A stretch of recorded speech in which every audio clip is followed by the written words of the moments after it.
how to fix new tabs keep opening in Google Chrome. Hey everyone, in this video, I'll show you step by step how to fix new tabs keep opening in Google Chrome. So make sure to watch this video till the end and let's get started. First, open Google in your browser. In the bottom right corner of the Google homepage, click on Settings. Once in the settings, from the menu that appears, select Search Settings. Once you're on the Search Settings page, look over to the left side and click on Other Settings. Here, find the option called Where Results Open.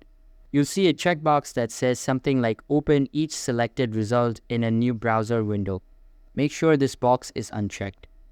This way, when you click a search result, it will load in the same tab instead of creating a bunch of new ones. That's it. You've successfully stopped extra tabs from opening. If you like this video, then make sure to hit the like button and subscribe for more. Thanks for watching and see you in the next video.